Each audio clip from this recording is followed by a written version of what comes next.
1950వ సంవత్సరంలో భారతదేశం స్వాతంత్ర్యం పొందిన కొన్ని సంవత్సరాల తరువాత గోపాలపురం అనే చిన్న గాలులతో నిండిన గ్రామం ఉండేది. గోపాలపురం ప్రజలు సాదాసీదా రైతులు. వాళ్లలో 12 ఏళ్ల రాము అనే చిన్నవాడు ఉండేవాడు.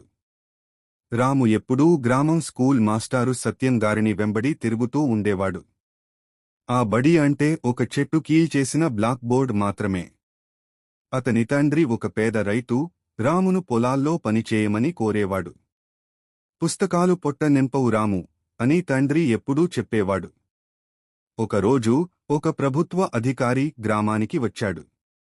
గ్రామస్తులు నవ్వారు. ఈ ఊరిలో ఎవరికీ అటువంటి ఉద్యోగం వస్తుందా అని చిన్నచూపు చూశారు.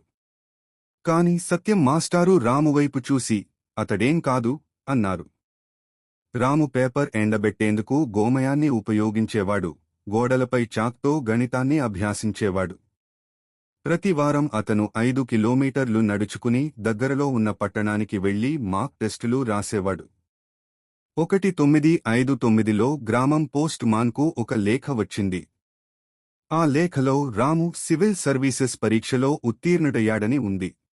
రాముడు లేఖను తెరుస్తాడు. చేతులు కంపిస్తున్నాయి. అతని వెనుక కుటుంబం మరియు గ్రామస్థులు ఆశ్చర్యంతో మరింత దృఢంగా ఉన్నారు. ఊరంతా కూడిపోయింది. అతని తండ్రి ఆనందంతో కన్నీళ్లు పెట్టుకున్నాడు. నీవు నీడల వెంబడి పరిగెడుతున్నావని అనుకున్నా. కాని నీవు సూర్యునిని తాకావు నాయనా అని తండ్రి అన్నాడు. రాము ఆ ప్రాంతం నుండి మొదటి ఐఏఎస్ అధికారి అయ్యాడు. అతను నీటి ట్యాంకులు తీసుకొచ్చాడు. సరైన బడిని నిర్మించాడు.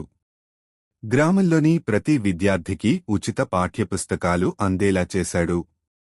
ఈ కథ యొక్క ఉద్దేశ్యం: నీ వెనుక నేలలో ఉండొచ్చు, కాని నీ కలలు ఆకాశాన్ని తాకాలి. మనసు నమ్మినవాడు ఏదైనా సాధించగలడు.